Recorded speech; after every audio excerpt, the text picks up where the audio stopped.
লাল বাজারে গলির মোড়ে পান দোকানের খরিদ্দার, বাকের আলীরা দূরে মে নাম ছিল তার গুলবাহার।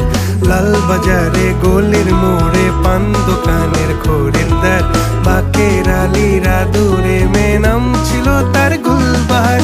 নাম ছিল তার গুলবাহার, দেখতে ভারী চমৎকার, তুলনা যে হয় না তার হোসনে আরা গুলবাহার। বাকের